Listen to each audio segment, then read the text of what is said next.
Have you heard Okay. that? Yeah, I have heard that. First of all, Yeah. what I'd like to say is that it's a very minor point. It's not Okay. important whatsoever.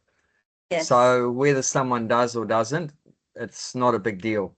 Chanting 16 rounds is a big deal. Following the four principles is a big deal. Yes. Offering the food to Krishna is a big deal. But eggplant or no eggplant on a Ekadasi is not a big deal. Um, why they do it, because a lot of these traditions would be coming from Bengal, India. India, and especially within India, Bengal, because we are followers of Chaitanya Mahaprabhu. Chaitanya Yeah. Mahaprabhu appeared in Bengal. In So Bengal. we're Yeah. known as Gaudiya Vaishnavas. Gaudiya Yeah. means the eastern part. Shut the door. The eastern part of India is called Gaudiya, Gauda Desh, Gauda Desh. So therefore we're called Gaudiya Vaishnavas. So some of these traditions would have infiltrated from what the customs they follow there in that part of India. And there's a particular insect that can go into the eggplant in India. As you know, tropical country, and there's many bugs and stuff. And there's an insect that can enter into the eggplant. So it might not even be strictly vegetarian if you're Oh, eating that. okay. So on Ekadasi, they avoid that one because there might be some bugs inside, right? And also they won't eat, some people also won't eat cauliflower and things on Ekadasi for the same reason. There might be some bug hiding in the cauliflower and things like that. So they might stick to things like potatoes and carrots, which you're pretty sure once you peel it that there's no bugs in it. But anything that might have bugs in it, even some people won't have spinach on Ekadasi because, hiding in the leaves can Yeah. be some bugs like that. But Prabhupada himself didn't observe that.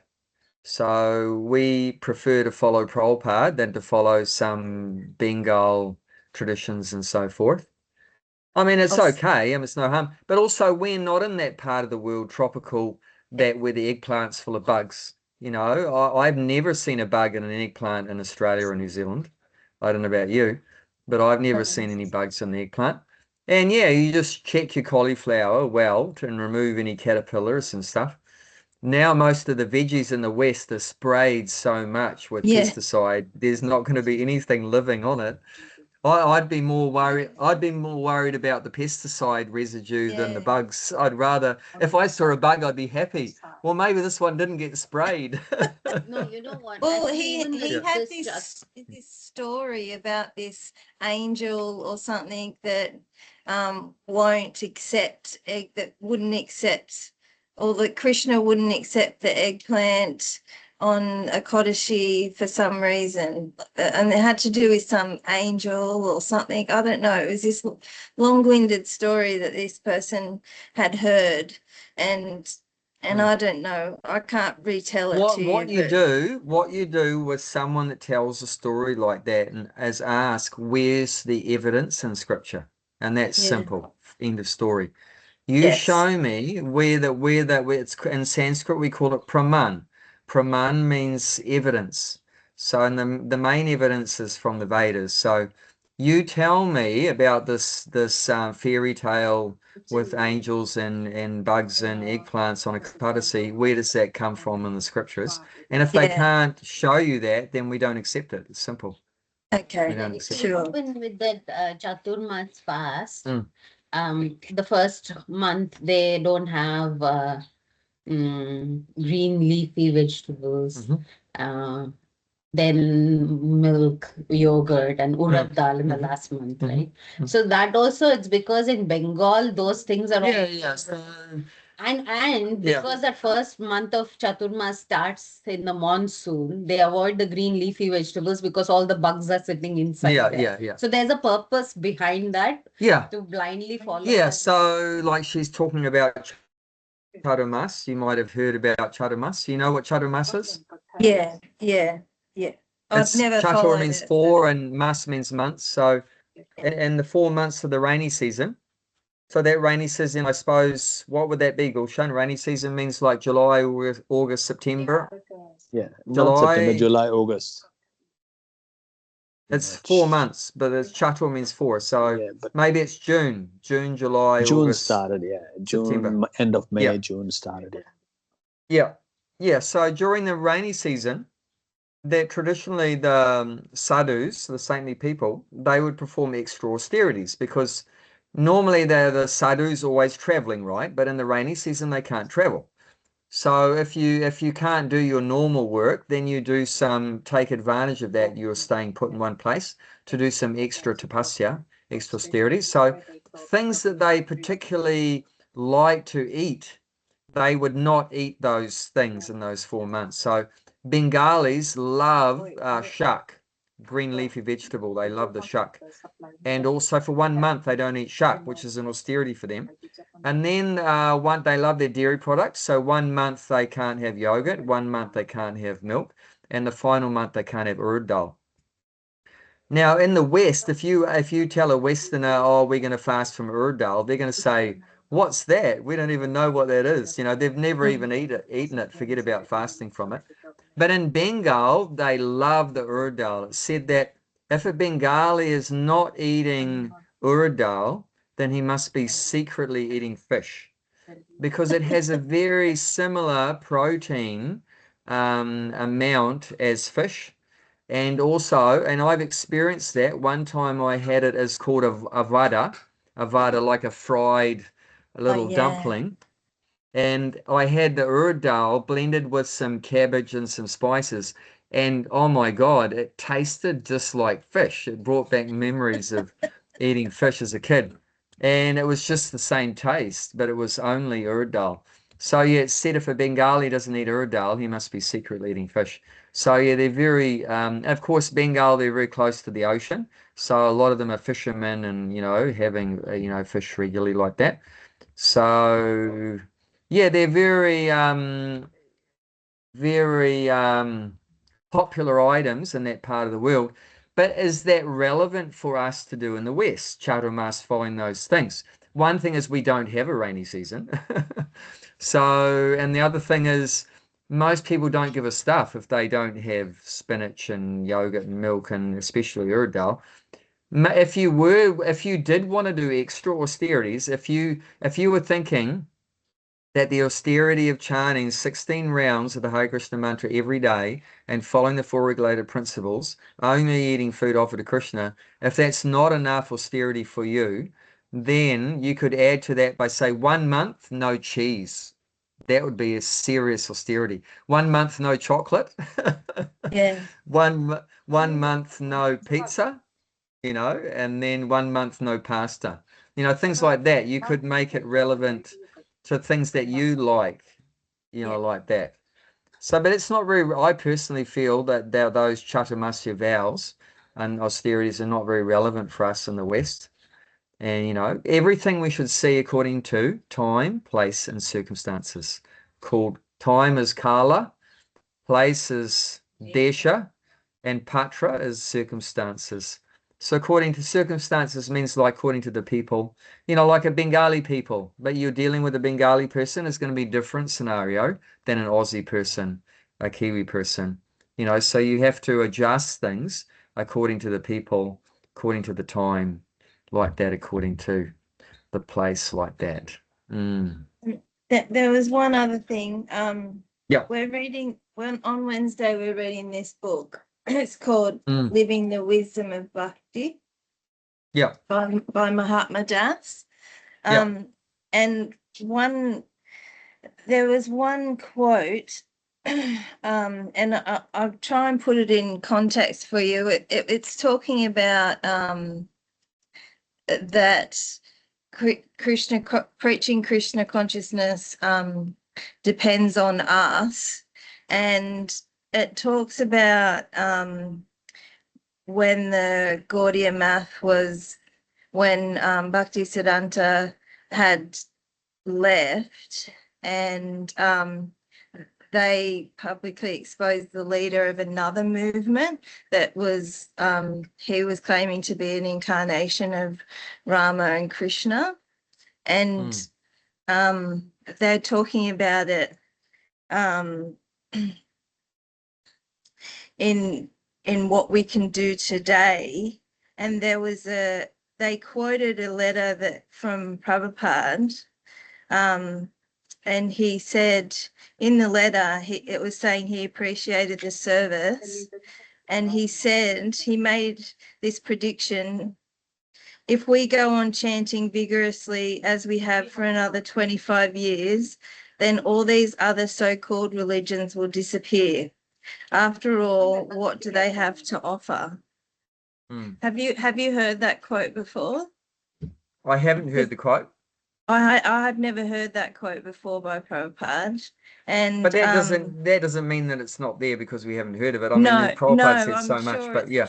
I'm sure it's true. My point was that we had somebody new at the group yesterday, and they were a bit shocked that the Hare Krishnas would say, we hope that these so-called religions disappear. And obviously it could have been taken out of context. I don't know the context of. Can you read it to me once more? Yeah, exact words?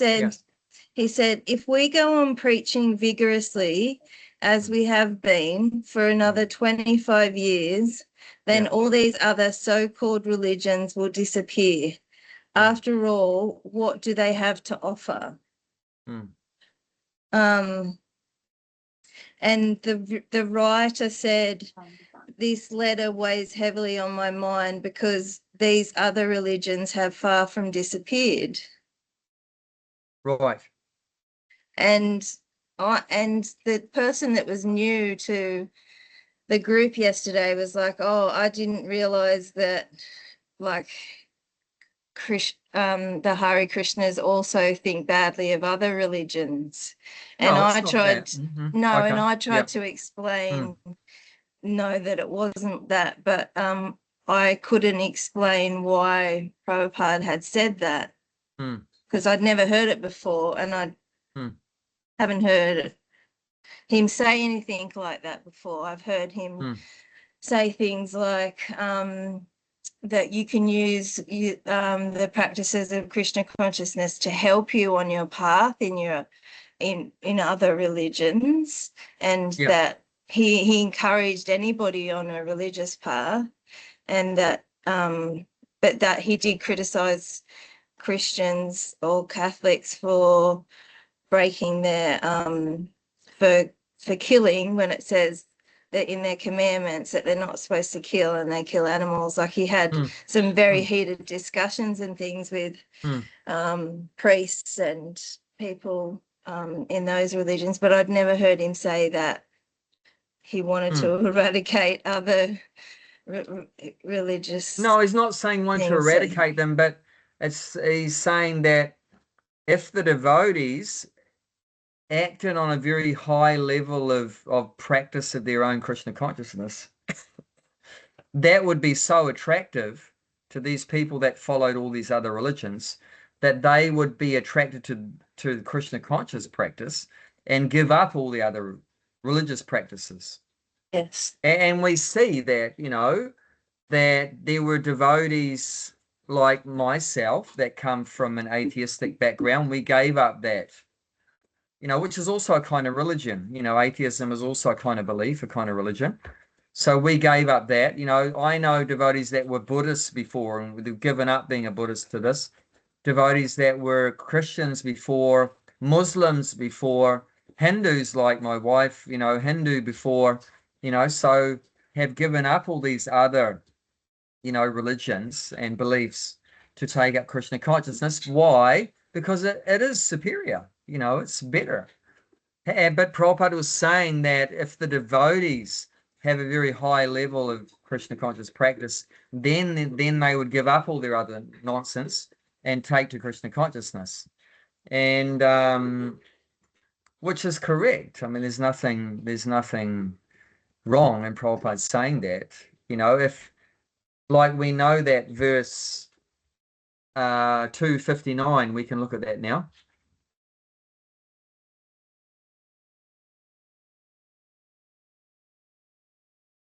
Yeah.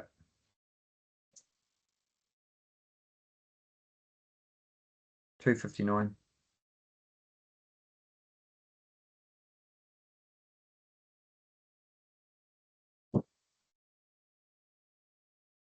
When you find it, you can read it. Through the embodied soul may be restricted from sense enjoyment. The taste for sense objects remains, but ceasing such engagements for experiencing a higher taste, he is fixed in consciousness. Yeah, if you get a higher taste, you give up the lower taste. So, I mean, I remember when I joined the movement in the early 90s, it was so ecstatic. I would just immediately gave up all my nonsense, immediately gave up all my nonsense and was just so captivated, just so enthralled, just so swept away by the beauty of the Krishna conscious culture. But unfortunately, we didn't do what Prabhupada said and kept it going really full steam ahead for 25 years. It's sort of gone a bit, lost a bit of steam, in many regards. If we had strictly followed Prabhupada's instructions, then it could have just been going from better to better to better to better. And it's very attractive, Krishna consciousness is being properly followed and practiced. It's very attractive. So whatever other things people are following, which is sort of like pseudo dharma. Dharma means like religion, and pseudo means, what pseudo means? It means it's not really genuine like that. So most people's beliefs that they follow are sort of pseudo kind of religions at the best. They're not being practiced strictly. I mean, Lord Shiva says on his commentary on Bhagavad Gita that we need to establish that there's one God and there's one religion and one name for God and like that and that way then people will find real peace and unity. The problem in the world today, I mean, we got a lady here actually walking today. She used to work in United Nations, but what we find like in United Nations is every year, what do you think every year that goes forward, are we getting less flags or more flags? Sure. It's more flags. More flags means more countries. More countries means more divided. More divided. Even India, we see, used to be much bigger. Then it got chopped off into Pakistan. Then Bangladesh, East Bengal, West Bengal, East Bengal, Bangladesh, like that. And now Kashmir is, having problems and so forth. So there's constantly, more and more divisions. So the more things get divided, the more conflict, the more we think that we're different. The more that we think we're different. If you go back 5,000 years ago, there was one emperor, one religion, and that was Sanatana Dharma, Varnashram Dharma, and one God, only one God, like that. It's But the mobile phone companies are talking that there should be a one charger for every phone, like whether Motorola, Apple, Samsung, and all that. They want to be combined just to one charger. They shouldn't be like, oh, I've got a Nokia. Have you got a charger for that? Oh, sorry, I've got an iPhone. I've got a charger for that. I've run out of the battery because I've got a Samsung. So they're all talking about it should be one charger. Anywhere, anyone can charge. More Easier. simple. Why not? Yeah, Keep it yeah, simple. Why make yeah. it so complicated? Anyway. So it'll also be more simple too. Yeah. But my question is that I just feel like this point, there's so many contradictions to it. Like, on one hand, we'll say, oh, come to Krishna consciousness. You don't have to change anything. Just add Krishna conscious, just become more conscious. And what am I trying to say? Add these practices to you already existing. If you're a Christian, add them to that. But on the other hand, and when saying, oh, there's only one God, and we're open to all religious paths and people on all religious paths. But at the same time, we're also saying, but we know that this path is the best path. And every religion says our path is the best path. So Yeah. it feels like a contradiction in a way. I can't really explain it. No, I'll I have to understand what write. you're saying. Yeah, I Yeah. understand what you're saying. But it's not just I mean, like you say, everyone, whatever they follow, they're going to say their one is the best one. But the difference is that Krishna himself says that that bhakti is the best path.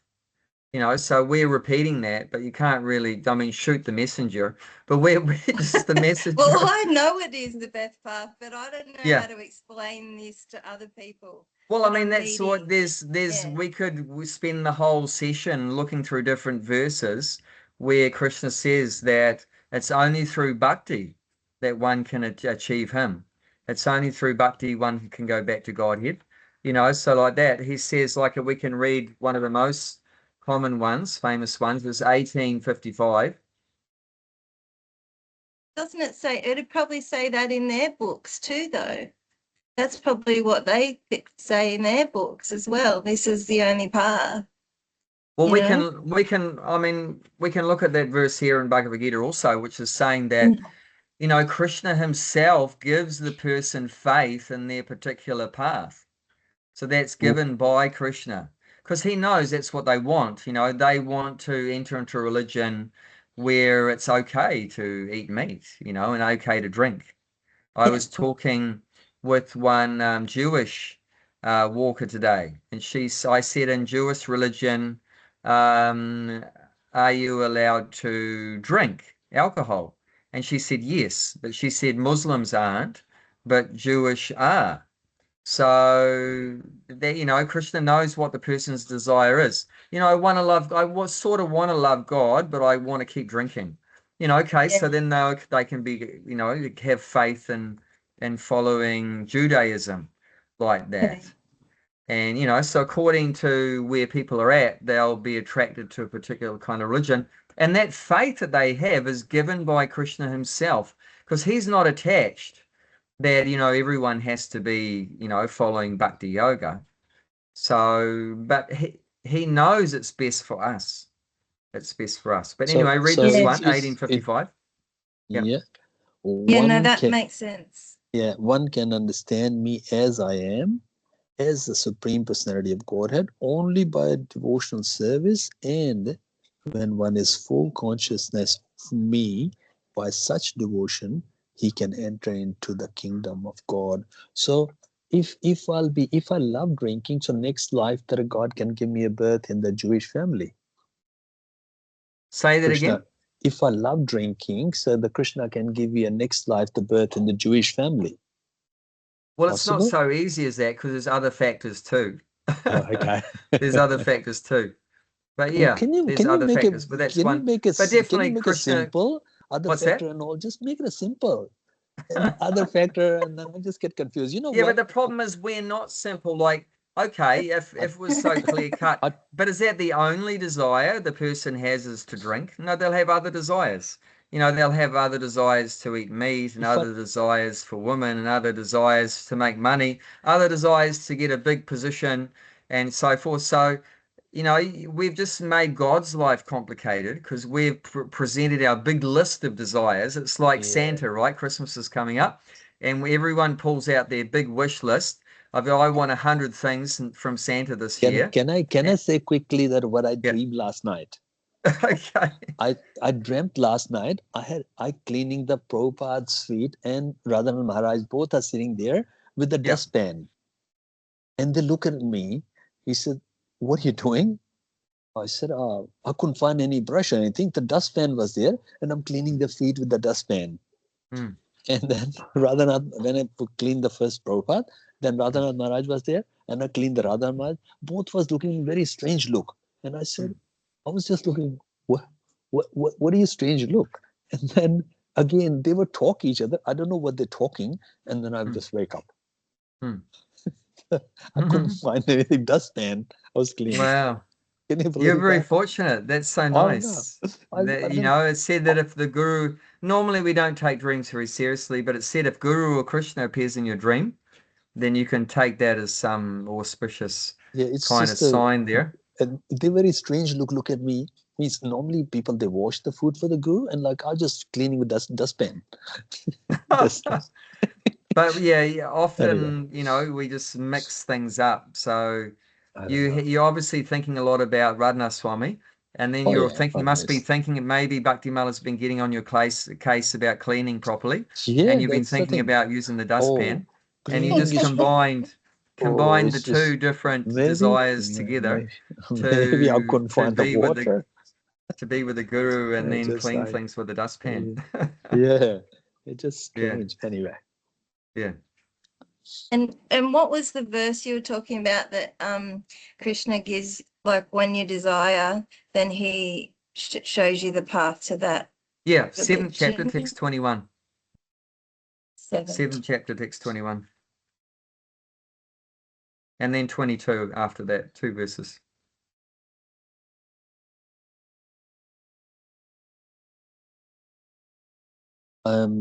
in everyone's heart as a super soul, as soon as one desire to worship some demigod, I make his faith steady to that he can devote himself to the particular deity.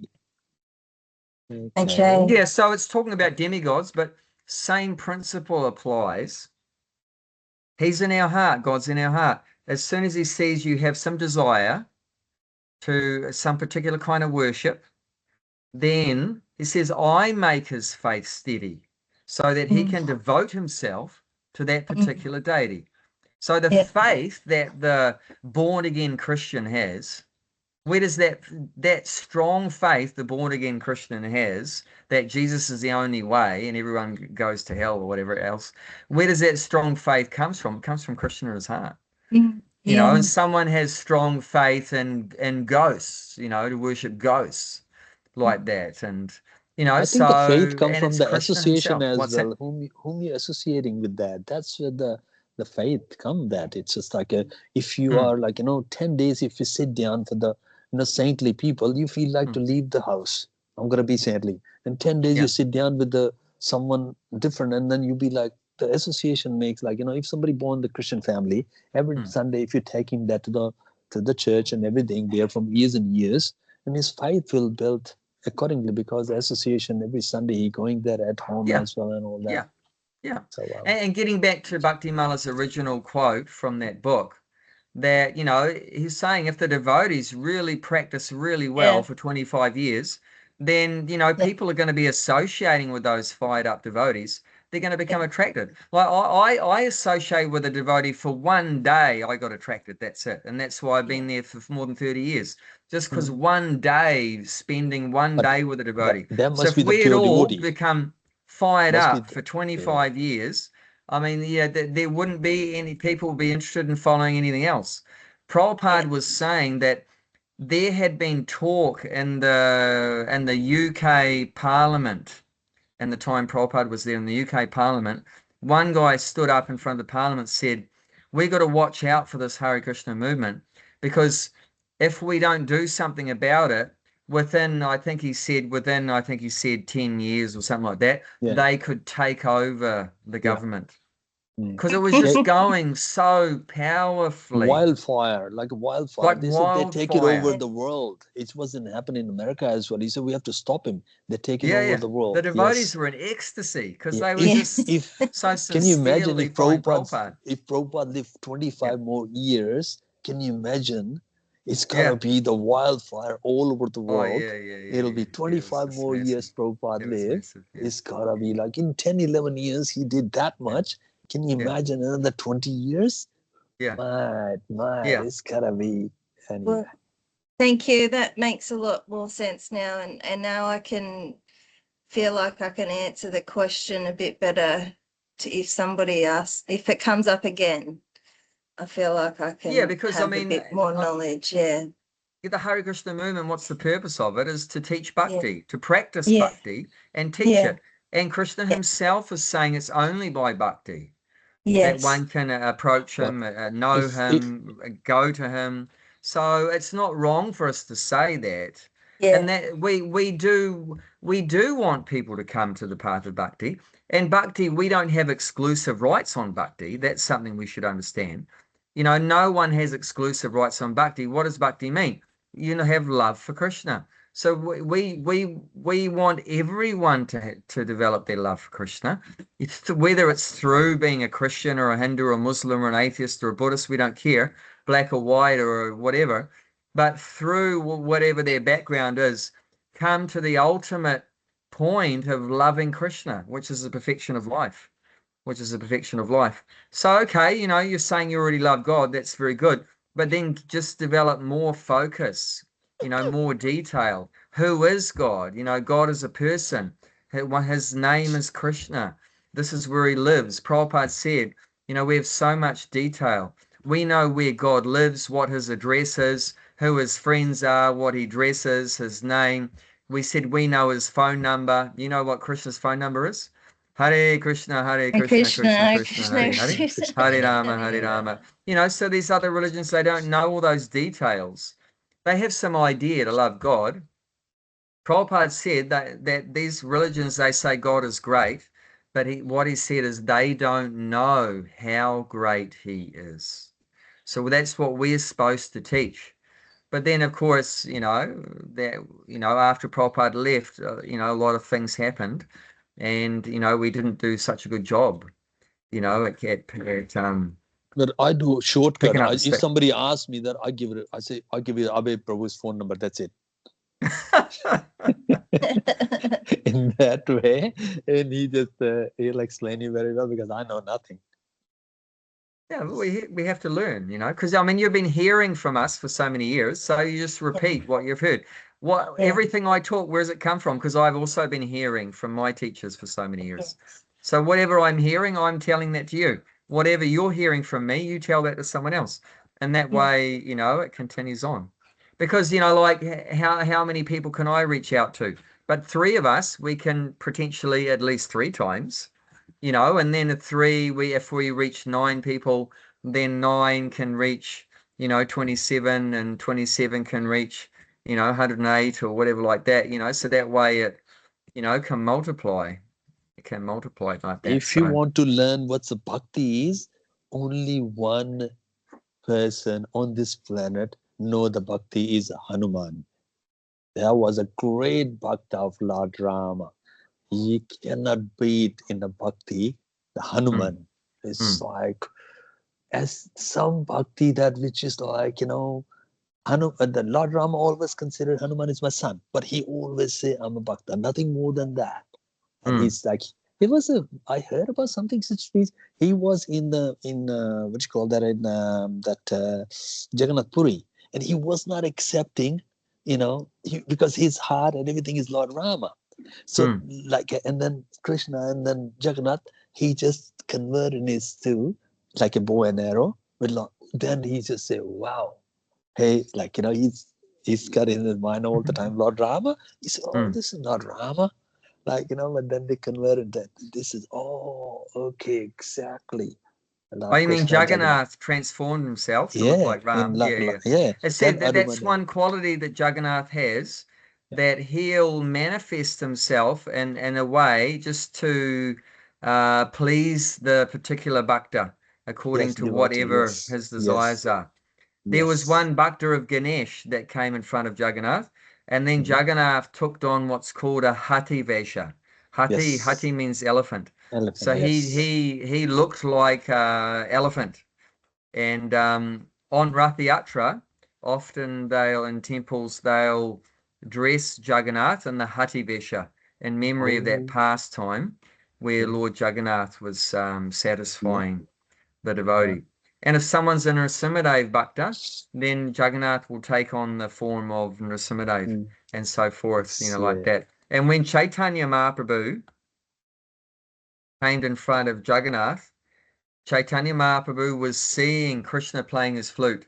So Jagannath's standing on the altar, but Lord Chaitanya would be seeing Krishna playing his flute like that. So Jagannath exactly knows what is the Istadev, what is the particular intention for the devotee, deity that we have. Yes, that's right. He manifested. That's correct. Yeah. Okay. 100%. So let's. You're happy with those? Yeah, questions no, that's great. Thank you. Welcome. Okay, so Om Jnana Tamrandasya Gyananjana Shalakaya Chakshu Unmalatam Yena Tasmai Shri Gurave Namah. I was born in the darkest ignorance, and my spiritual master was kind, opening my eyes with a shining torch light of knowledge. I therefore offer my respectful obeisances unto his lotus feet, Srila Prabhupada Ki Jai. Jai. Continuing our reading of Bhagavad Gita as it is, chapter 10, entitled The Opulence of the Absolute, text number 4 and 5, so 2 verses together.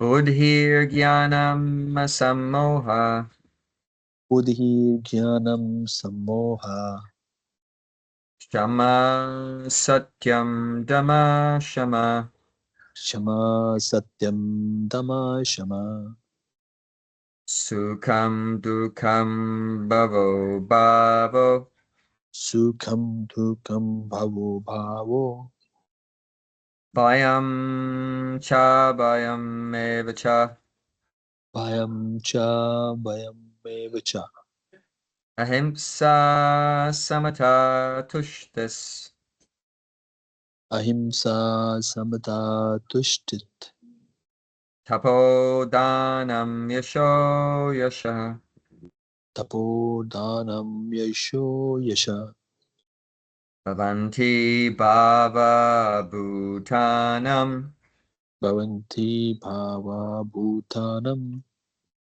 Mata Eva Pratagvadaha. Mata Eva Prathagita. Intelligence, knowledge, freedom from doubt and a delusion. Forgiveness, truthfulness, control of senses, control of the mind, happiness and distress, birth, death, fear, fearlessness, non-violent, equanimity, satisfaction, austerity, charity, fame, and infamy. All these various qualities of living being are created by me alone. So this chapter is called Opulence of the Absolute.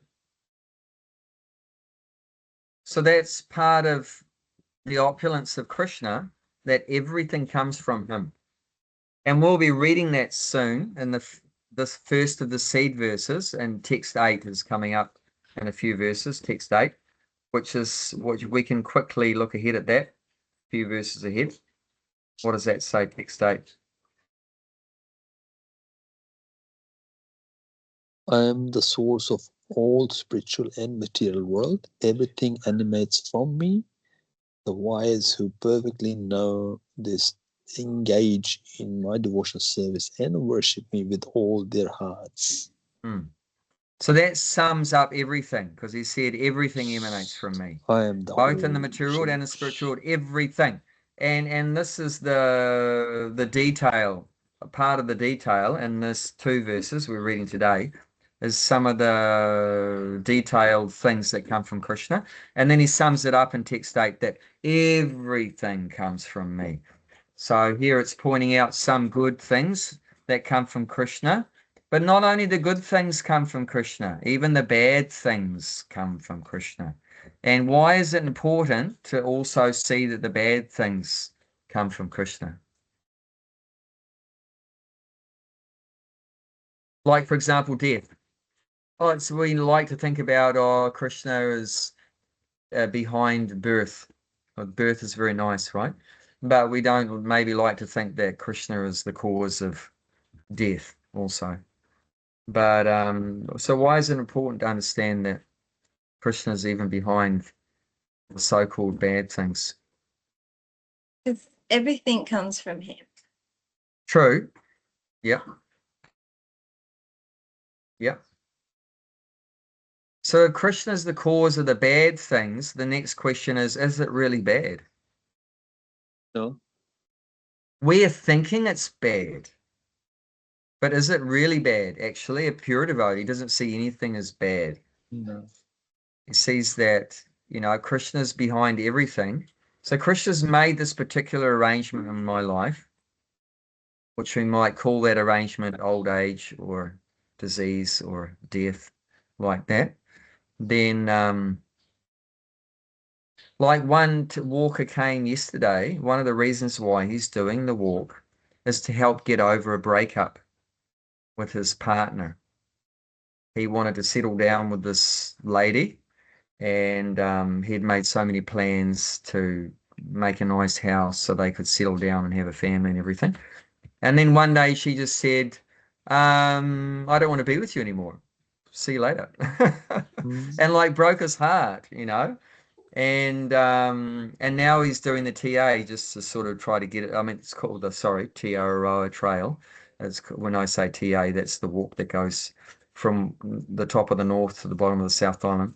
So that's the TA. So he's doing the TA just to try to clear his head from all the disturbance and confusion created by that breakup like that. So in one sense, that's bad, you know. It seems bad. I mean, from his point of view, it's bad. But is it necessarily bad? We know that Krishna's behind it, ultimately. So maybe, like there's a saying, you might have heard of it, every cloud has a silver lining. Have you heard of that before? Every cloud has a silver lining. Yeah. So you might see a very dark cloud, very black looking, very dark black and everything thundering in that. But yeah, there's maybe some good thing there that we just like the sun maybe shining on that cloud and looks very beautiful. Some ray of sun is coming through like that. So every cloud has a silver lining. So even these cloudy or so-called bad things, something It's very good, you know, Yeah. may come out of it. if you look at the history of India, when the freedom fighter, when the Britishers put in the jail, what they did, they wrote a nice book and they got a wisdom inside the prison. But if they're out there, they wouldn't get it. So my dad was 2 years in the prison.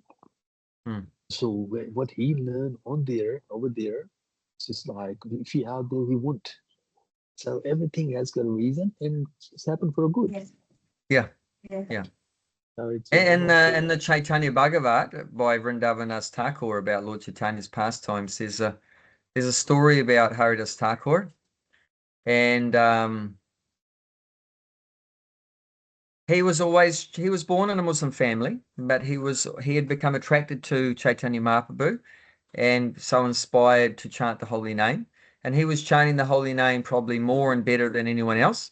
So Lord Chaitanya made him the chief of the chanting, called Namacharya, the chief devotee, and in terms of chanting the holy name. And he was attracting so many followers like that, so much that the local Hindu Brahmins had lost all their followers. You know, like I was saying, back to Bhaktivinoda's point, you know, if you had someone like Haridas Thakur, everyone's going to forget about their religion because he's just so awesome. You know, he's just tears are like shooting out of his eyes, and everyone Same. just will forget about being a Muslim Same or a as Buddhist or same as whatever. I want to Prabhupada. just be with him. You Yeah, know, so it's just Prabhupada an went there. ecstasy. Everybody attracted to Prabhupada. When he went to America Yeah. or any part of the world, Australia Yeah. or Fiji or India, everyone just whatever they're following, they just drop it and then They just drop attracted it. to Prabhupada. Yeah. So it's a great devotee. even Muslims were bowing down to him, Yeah. you know, like that, which is like completely against their religion, Yeah. like that. Yeah. And the Brahmin priests, they complained to the Muslim king that you got this Muslim guy, he's taken up our Hindu belief, but he's not doing it properly. He's not following our proper Hindu rituals. And can you do something about him? So after hearing that complaint from the Hindus, then they grabbed him and said, hey, mate, you know, you're born in a high-class Muslim family. Why are you taking up this low-class Hindu business? And he preached, you know, we're not following Hindu or Muslim, we're just chanting God's names and everything. And they said, look, you better stop this nonsense, otherwise we'll have to punish you. And Haridas said, you can cut my body up into millions of pieces, but I'm never going to stop chanting the holy name. So they had no other choice, and they didn't even want to do it. You know, most of the Muslims didn't even want to punish him because it looked like the sun had walked into their court. He was just so effulgent. But there was one really envious Muslim called Chan Kazi there. So Chan Kazi was very, very envious like that, and he pressured the Muslim king to punish him. So All the anyway, I was Muslim thrown kids in the are jail. envious. All the Thrown in the Muslim jail. kids, yeah. Mm. Mm.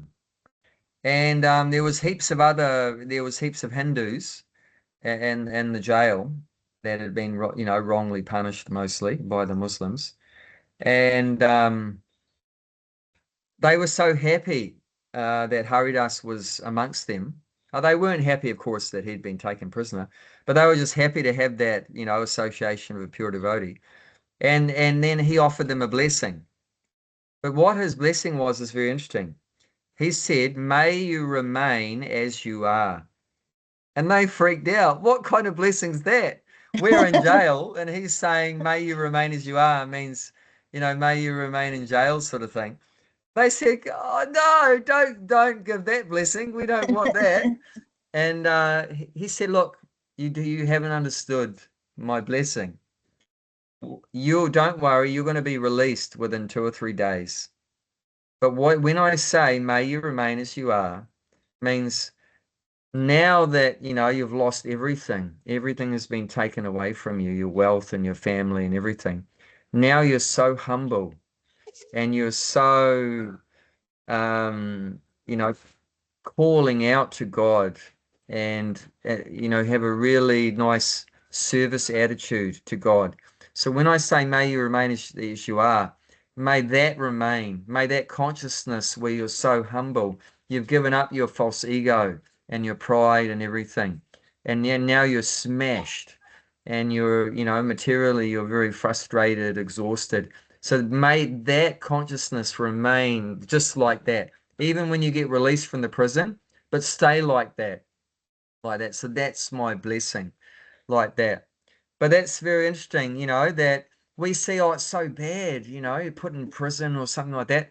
But no, because it can be a blessing in disguise that, like in that case, they become humble and everything. And then I know I used to actually, in the early days, I assisted a Prabhupada disciple. We did a prison program in Auckland. And we would go to prisons, and many persons became Krishna conscious in prison. They were reading Bhagavad Gita and doing deity worship and stuff like that. And it was very fortunate for many of those prisoners like that. So, we see something as bad, but ultimately we know everything comes from Krishna. And if you see that, if you know that, then you try to find Krishna in that situation. Like, what is Krishna trying to teach me here? Why is Krishna put me here? When Prabhupada first landed in the Boston Harbor in New York in 1965, he said that in his poem. Actually, Jayanti, can you grab me the songbook? Oh, I can probably grab it.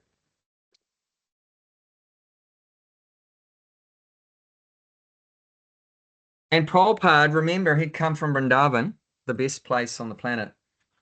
And he landed in New York, which was like the most degraded place in terms of sense gratification. Of course, most people are attracted to a place like New York because it's like you can get everything there: sex, drugs, rock and roll, make lots of money, become famous and so forth. Except bhakti, they can get everything. Yeah, except bhakti. But so Prabhupada was saying, this is hell. This is so hellish. There's like no bhakti here. It's just all sense gratification. It's like just completely like the hellish planets. Just all about sense enjoyment, sense gratification. So in his poem, which I'm just looking for that,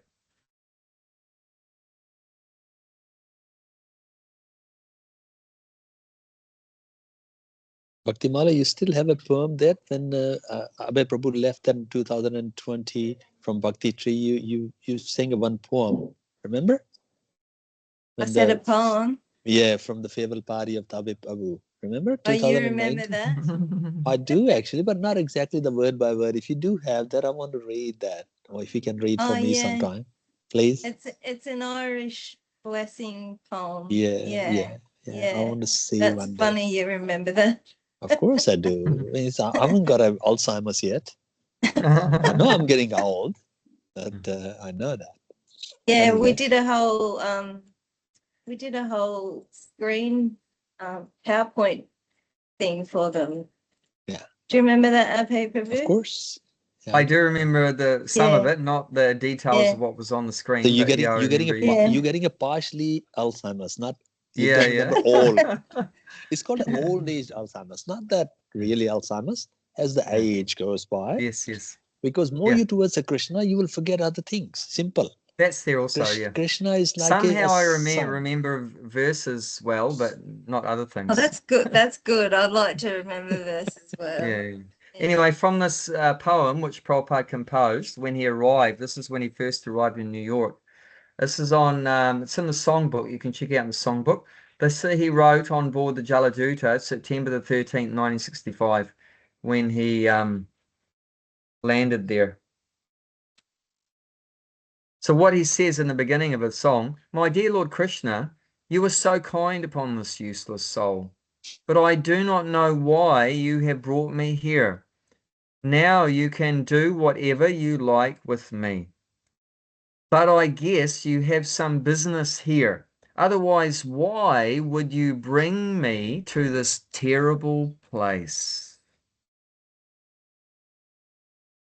Most of the population here is covered by the modes of ignorance and passion. Absorbed in material life, they think themselves very happy and satisfied, and therefore they have no taste for the transcendental message of Vasudeva. I do not know how they will be able to understand it.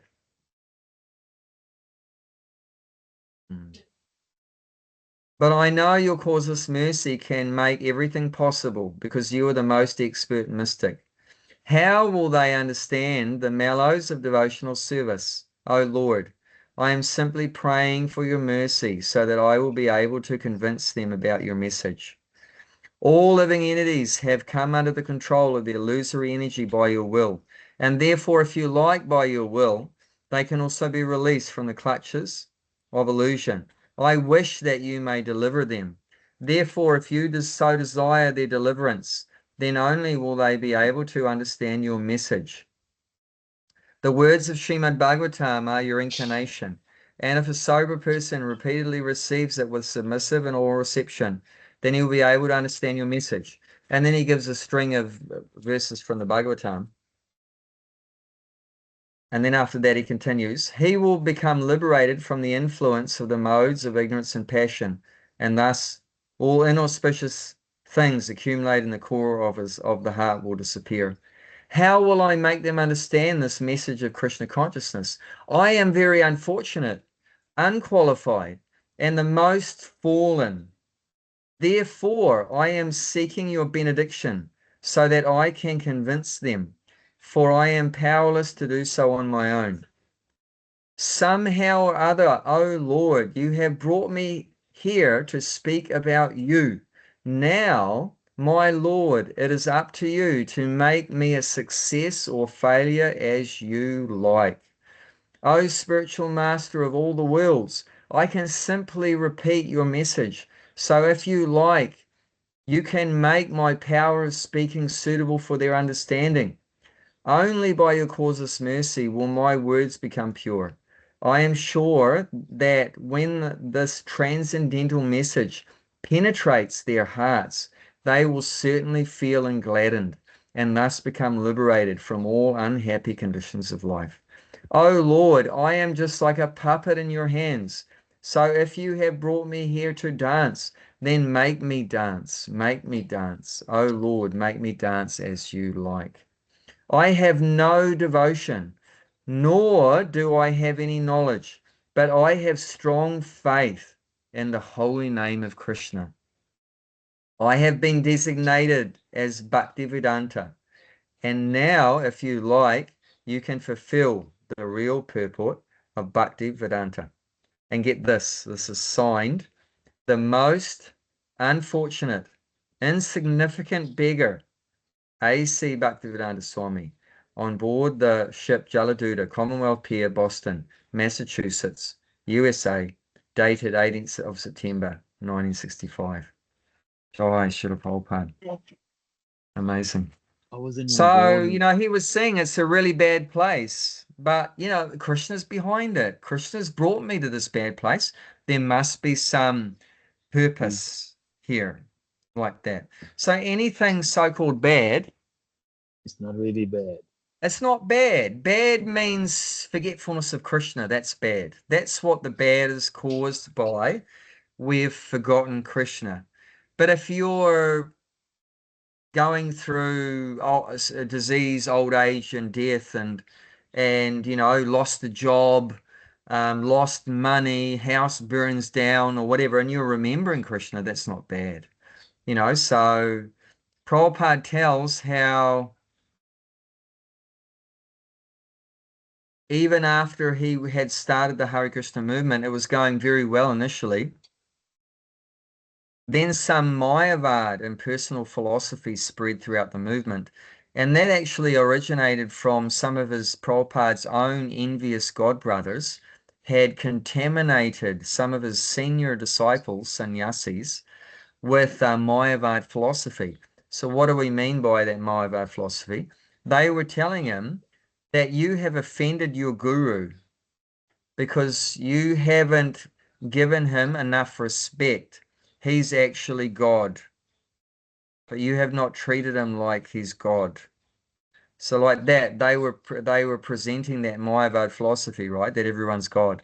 So, and that those few disciples, they spread that at a festival in New Vrindavan Farm. They spread that in 1972, and it went through a considerable part of the movement. And Prabhupada had no plans before that to go back to India. But when that happened, he was so disgusted. He would have thought that his whole mission had been ruined and that he went back to India through Japan. Now, when he landed in Japan, so that was all not planned, but because of that bad, so-called bad thing happening, then he went to Japan, and then he organized some books to get published by Dai Nippon, is the printing company there that printed Prabhupada's books. So he was very successful in getting a really good deal to print books there. And then he went back to India. And because of that trip to India, then he went throughout India, and he went to Vrindavan and eventually established beautiful Krishna Balaram Mandir in Vrindavan. And then he went to Mayapur, established beautiful project in Mayapur, Chandrodaya Mandir, and then Juhu, and established in Mumbai in the Juhu temple like that. And then Prabhupada later on was sitting, Prabhupada was sitting on the Vyasasan, giving a class in like 1976 or 1977 in Vrindavan, and was recalling that experience earlier on, that this Mayavad philosophy went through the society, and I thought I lost everything. And he said, I couldn't understand at that time why Krishna gave me all of this and then took it away. He took it all away. But now I understand why, because he's given me temples hundreds of times better. Hundreds of times better. Talking about Vrindavan, Mayapur, Juhu. Temples hundreds of times better than the ones in the West. And actually what happened was, initially he thought he lost the Western preaching, but he managed to correct it from India. He actually punished those sannyasis that spread the Mayavad philosophy by getting them to go out all by themselves and preach, which is actually what sannyasis are supposed to do. With no facilities, no money, he sent one of them to Africa. Look, you go to Africa and preach. And that was the punishment. But it was actually a reward at the same time, you know, because getting someone to preach is actually the highest blessing. They're going to become purified by that. And one of them he sent to, I think, Pakistan, which was real dangerous. And, you know, someone else he sent another way to some remote places in America and stuff like that. And those sannyasis had to like start from scratch, you know, like that, and went through a lot of austerity. But they became purified by that, you know, and that philosophy of Mayavad was completely stopped by Prabhupada. And then he got back all those Western temples and everything. He got it back. At the same time, he gained all these wonderful places in India, which he'd never planned to do that. He had really turned his back on India because he'd become disgusted that the Indians had been just running after the Westerners kind of, you know, culture. And he was just, and his guru had specifically instructed him to preach in the West. Nirvisesha Nivadi, Paschatcha Desha. So Paschatcha Desha means the Western countries. So that was a specific mission given by Bhaktisiddhanta Saraswati to Prabhupada, was to preach in the Paschatcha Desha, the Western countries. So yeah, Prabhupada would sort of turned his back on India, but through that sort of what looked like to be a disaster happening, he ended up, you know, getting more and getting that back again. So it seemed like bad at the time, but Prabhupada said, I couldn't understand at the time why Krishna took it away from me. But now I understand he's given me something far, far greater, you know, like that. And we all, you know, have these different experiences. We might have some calamity in the family or calamity with health or something like that. That seems something really bad situation. But somehow or other, through that bad situation, often what happens is we come closer to Krishna, come closer to Krishna. So it's a, you know, a real blessing. I thought in the beginning, you know, when I first got married, my first marriage, that my wife's going to be like Lakshmi Devi and my children are going to be like Prahlad Maharaj. And it ended up being like Hiranyakashipu and everything like that.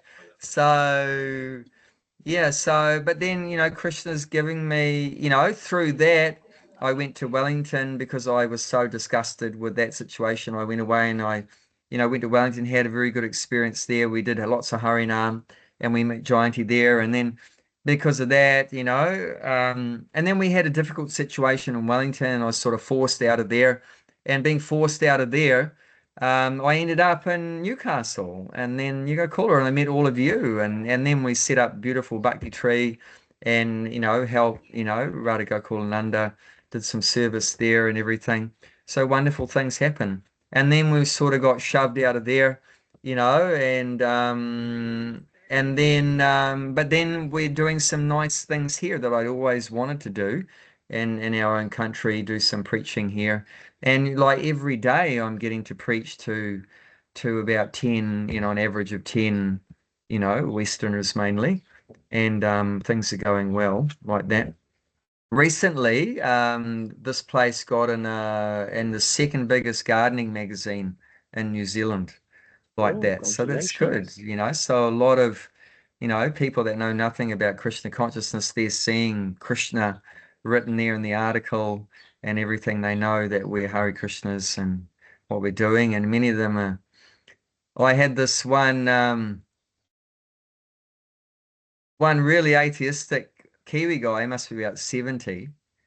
He was like so impressed. He said, that's the best article in that magazine. The magazine is like about, oh, I've got it right here. That's how many pages? Yeah, I've Back to seen go- it. back- I read it. It's Yeah. 115 pages. He said that was the best article in the whole magazine, 115 pages. We had 3 pages. And yeah, it was just Krishna's arranging, you know, but it seems like we have to go through a lot of chaos. We get shoved out of this and shoved there and thrown off this and beaten Yeah. up there and kicked in the head there and, you know, slapped on the face there and mud thrown on there. And, you know, but somehow it's good for us. So a devotee always sees that we don't necessarily, like Prabhupada said, I don't know why. I don't know why you brought me here. We don't know why, and we don't have to know why. So why is it that a devotee doesn't have to know why we're in a particular situation? Why is not important. Why, the question is why not important? If that makes sense. Because if you're in the Krishna's faith, it's Yeah, Krishna's will. that's When you it. surrender, You then surrender. you don't, yeah, you Hands don't up. need to ask question. Don't need to ask question. Whatever you do, Krishna, that's perfect. That faith Yes. is there. You're convinced. Whatever you arrange for me, Krishna, that is perfect. 110% perfect.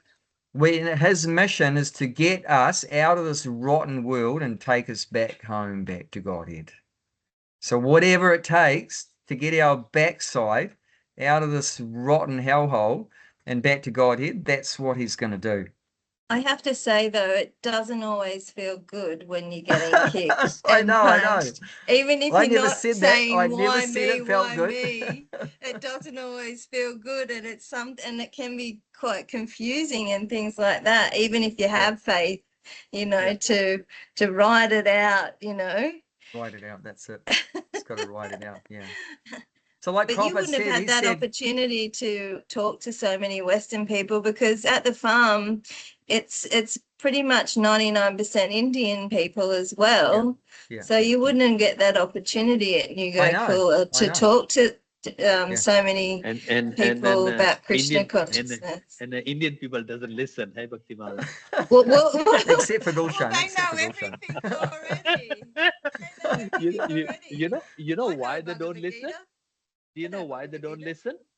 Because they grew up with it. No. The reason why they don't listen, they believe they know that. This is the problem. Yes. Yeah. They're born in the Hindu family and they know. They know everything. They shut the doors of learning.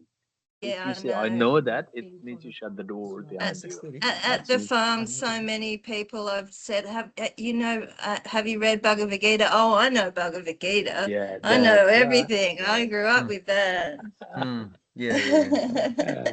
That's Yeah. true. You So yeah, can't talk. Krishna may arrange some difficulties for them also, to help them come to Krishna consciousness. Like those, people thrown in the jail with Haridas, they crush their pride and their false ego. But yeah, Krishna has some special plan for all of us in different ways to bring us back home, back to Godhead. So a devotee has faith. Like Prabhupada said in his beautiful poem, that I have no devotion, I have no knowledge, but I have faith in the holy name. So Prabhupada's given us the secret for how to pass through all these tests. We've got to develop our relationship and our faith in the holy name. That's our lifeline we all have. I'm in the middle of nowhere, some godforsaken place in the far north of New Zealand with no devotee association, everything like that. But I'm still got a connection with the holy name. So that's the thing. Prabhupada's giving us that hint. What is going to, how is it that Prabhupada became so great to spread Krishna consciousness in such an amazing way? He's given the hint, that one thing is he had faith in the words of his spiritual master, the instructions of his spiritual master. He had faith in that, and also faith in the holy name, like that. And we can tell he's very humble. He's saying, how does he sign off? From the most insignificant beggar, A.C. Bhaktivedanta Swami. So that humility is so essential too. You said that you don't have any association. You are walking, talking Bhagavad Gita. You don't need association. It's not like that. Of course. No, I actually miss association with other devotees. You itself a walking, talking. Whenever a devotee ends up coming here, it's so rare. I usually end up crying because I'm so glad to see a devotee. Last time 2 devotees came here, father and son, came to visit us, and we had a kirtan together. It was a rocking kirtan in our little temple room, and I ended up crying because I was just so. It just moved me so much because we had that, really missing that association. It's very important. When you coming next to Australia? I'm not sure. I'm just a puppet. Remember, Gulshan? We're just puppets. See, Bhaktimala, can you Krishna listen pulls the that? puppet. Bhaktimala, listen that. When I said Just puppet, have to- Bhaktimala didn't like it. And He pulls strings, yeah. But we're also waiting for you to come here as well. Oh, you have to wait for another lifetime, I think. Not this lifetime. Next life, I'm born in your family. Yes, yes, definitely. This is Before. real family, actually. Yeah. You know, this like Prabhupada, with the main emphasis of this his poem was about the message of Krishna. This is real association, is together talking about the message of Krishna. And Prabhupada was saying, Krishna, you can empower my words to make them, you know, enter into the hearts of the people. These words, if we, you know, just purely recite these words from Krishna, can enter into the people's hearts and transform their hearts. And I've seen it, you know, I've seen how these words transformed my heart and how they transform other people's hearts, you know, these words of the holy name. And also, you know, like Friday nights, right? You see transformation take place Friday night at the Bhakti Tree. You know, people would just be transformed and they wouldn't want to leave, you know, they really didn't want to leave. It was like so ecstatic. You know, and even like we had, remember that old lady that died that Friday night? Yeah, Yamuna. And Yamuna came every Friday night. And you can say that's really bad that she died. No, but it's really good. That was really good because it mentions here about death, right? Saying that Krishna's saying that all these various qualities of living beings are created by me alone. So death is created by me, but how fortunate that Yamuna died in the Bhakti tree after chanting and then having prasadam and being with her favorite people, devotees, and like that, and then she just left, you know. So how fortunate, how special. So there's nothing bad except for that we're forgetting Krishna is behind it. As soon as you remember Krishna's behind everything, then there's nothing bad. And as soon as you forget Krishna, everything's bad. You know, like everything's bad. Like Prabhupada said about New York, they're just absorbed in sense gratification. That's bad, you know, they've forgotten Krishna. They're just absorbed, and he said, this is hell. This is hell. But, you know, by the mercy of the devotee can turn hell into heaven like that and inject Krishna consciousness there. So I've got to go in a few minutes, but we'll just read a little bit about the these qualities. So Krishna's saying these are from me. Intelligence. So yeah, that's also coming up in these seed verses, which is Gulshan's favorite verse, 10:10. Yeah. Saying that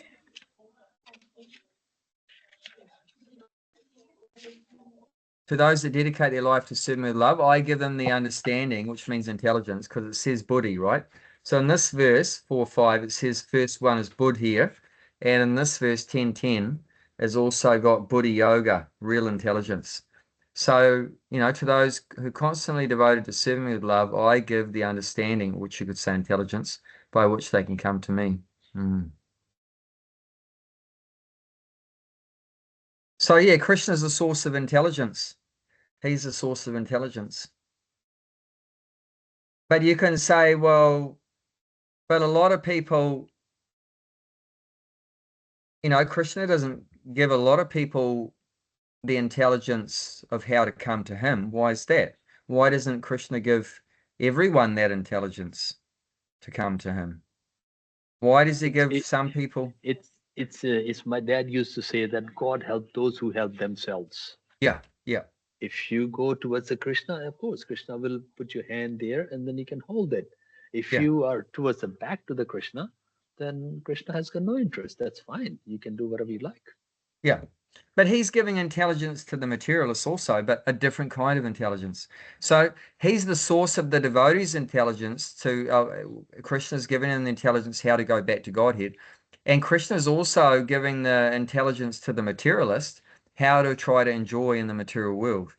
So both intelligence is coming from Krishna, but it's different and it has a different effect. So why is Krishna giving the wrong intelligence, you could say, to the non-devotee? He's not giving the wrong intelligence. Actually, he's giving up to your desire.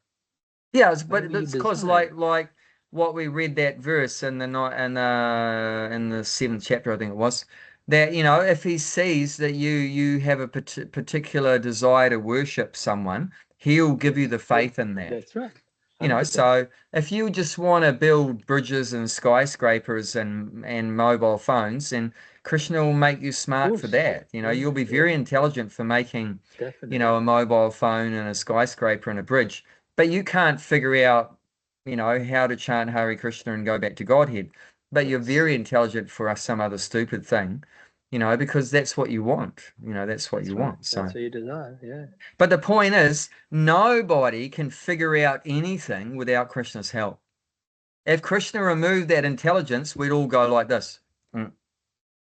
We'd all just be going, But like, you is- know, a robot, right? If they turn the off switch on in one of these new robots, you just completely go, is there, if I put any desire and after that I said, oh, Krishna, sorry, I put the wrong desire, Krishna will say that, sorry, parcel already left to deliver to your doorstep. Is it? Or it can be changed. Like if I desire something and halfway through I see like, oh, sorry, I did mistake. Yeah. Is that Krishna say, no, sorry, mate. Is that what you want? You'll get it, no matter what. Mistake is the mistake. It's a case by case thing. It's a case by okay. case. I mean, with Dhruva Maharaj, it was interesting. He had a desire to get a great kingdom, right? And Yes, then after in that, order to yeah. get the great kingdom, Narada Muni instructed him to worship Krishna. And he did that, and Once then he he got got that, darshan of Krishna, and he then said, "I he don't was want it." he was hoping to go back to Godhead, but Krishna said, no, you That's had a right. desire for a kingdom. Yeah, First of yeah. all, you have your Yeah. kingdom for 10,000 years, and then you can come back. And he was like cursing himself. Damn, I wish I Why hadn't did I had do that that? stupid That's desire, right. because Yeah. now I have to get it. So Krishna Parcel might already do that, left. or he might just completely change your track, you know, He can do anything. by that. So yeah. that Krishna knows best, you know, Krishna knows best what's the Yes. right thing to do. Yeah. But the point is, without Krishna's mercy, nobody can function. Nobody can do anything. You know, all intelligence comes from Krishna. Knowledge comes from Krishna. Freedom from doubts come from Krishna. Forgiveness, truthfulness, control the as well. senses, control the mind, happiness, So distress. if I say I forgive something, means maybe I had an argument with someone and I say I forgive. So did I forgive or Krishna forgive that person? But that any energy of forgiveness is coming from Krishna. So depending on your piety or purity or lack of piety or purity, then you'll have more or less of it. You know, like if you're especially, you know, blessed by Krishna, you'll have more forgiveness. And if you turned away from Krishna, then you'll have less forgiveness. I think if you cannot forgive, you're not a devotee. Devotee Correct. first quality is that if you have a grudges, if you don't Mm. forgive, definitely you can read as much as Bhagavatam, Bhagavad Gita. If you don't forgive, you're not a devotee. Well, that's especially mentioned as a quality of a Brahmana, has the quality of forgiveness. And that's because he has so much connected with this one of knowledge also, that if you have knowledge, then you're not going to have grudges and things like that.